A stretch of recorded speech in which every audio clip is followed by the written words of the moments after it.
ગુજરાત બન્યું દેશનું સૌથી મોટું પશુ સંવર્ધન અને સંશોધન કેન્દ્ર. કેન્દ્રના સહયોગથી બનાસ ડેરીએ બનાવ્યું દેશનું સૌથી મોટું પશુઓનું IVF centre.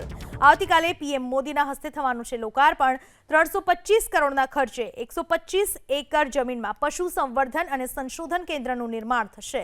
Ultra modern embryo production laboratory સહિત પશુ સંવર્ધન કેન્દ્ર બન્યું. દર વર્ષે 25,000 એમ્બ્રિયોનું કરવામાં આવશે પ્રોડક્શન. આ કેન્દ્રથી દેશભરમાં સારી નસ્લની ગાય અને ભેંસની અછત દૂર થશે. દેશને ગુણવત્તાયુક્ત અને વધુ દૂધાળા પશુઓ મળશે. કેન્દ્રમાં ઉચ્ચ ગુણવત્તાના નર પશુ તૈયાર કરી દેશભરના સિમેન્ટ સેન્ટરમાં મોકલવામાં આવશે.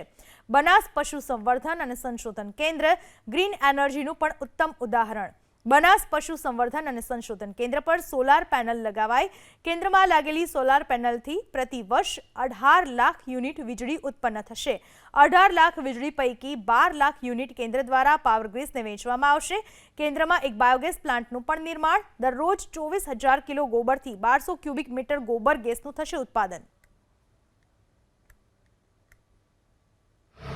ગુજરાતના બનાસકાંઠામાં વધુ એક ઇતિહાસ રચાવા જઈ રહ્યો છે.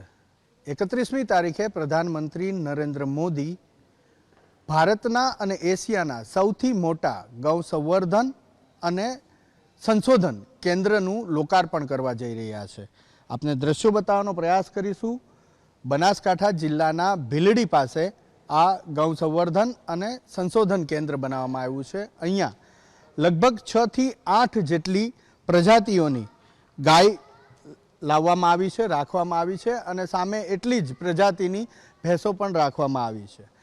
આ સંવર્ધન અને સંશોધન કેન્દ્રનો એકમાત્ર હેતુ એ છે કે ગુજરાતની અંદર સારી નસલોની ગાય એટલે કે વાછડી અને પાડી એનો જન્મ થાય, દૂધાળા પશુઓની સંખ્યા વધે, સારામાં સારા દૂધાળા પશુઓ એ ગુજરાતની અંદર વધે એ માટે થઈ અને અહીંયા આ સંવર્ધન અને સંશોધન કેન્દ્ર બનાવવામાં આવ્યું છે, જેનું લોકાર્પણ આવતીકાલે પ્રધાનમંત્રી નરેન્દ્ર મોદીના હસ્તે થશે. આપ જે જોઈ રહ્યા છો એ ડોનર શેડ છે.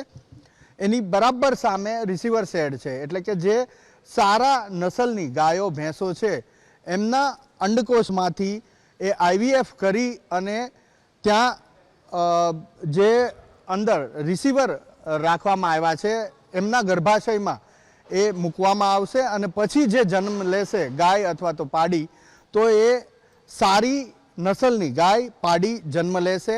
જે દૂધની દ્રષ્ટિએ જોવા જઈએ તો એ સારું દૂધ પણ હશે, ઉત્તમ કક્ષાનું દૂધ હશે અને સાથે જ તેની માત્રા પણ વધારે હશે, એટલે કે દિવસે એ વધારે માત્રામાં દૂધ આપશે. ક્વોલિટી અને ક્વોન્ટિટી બંને સાથે હશે. અહીંયા એક રિસર્ચ લેબોરેટરી પણ છે કે જે રિસર્ચ લેબોરેટરીની અંદર આ તમામ પ્રકારનું સંશોધન થશે. આ તમામ પ્રકારના જે પ્રક્રિયા છે એ પ્રક્રિયા પૂર્ણ કરવામાં આવશે અને પછી અહીંની જે ગાય અથવા તો ભેંસ ઉછરી અને મોટી થશે, એટલે કે પાડી કે વાછરડી એ ઉછરી અને મોટી થશે તો એ ગુજરાતના વિવિધ વિસ્તારની અંદર મોકલવામાં આવશે, લોકોને આપવામાં આવશે, જેથી સમગ્ર ગુજરાતની અંદર એ સારી નસલની ભેંસ ગાય પશુ એ રહે. એની પાછળનો એકમાત્ર આશય કે દૂધની ગુણવત્તા પણ સારી રહે અને દૂધની જે ક્વોન્ટિટી છે એ પણ વધારે આવે, જેથી કરી અને મોટી માત્રામાં દૂધ ઉત્પાદન એ ગુજરાતની અંદર વધે અને એ પણ એવું દૂધ કે જે ગુણવત્તાની દ્રષ્ટિએ પણ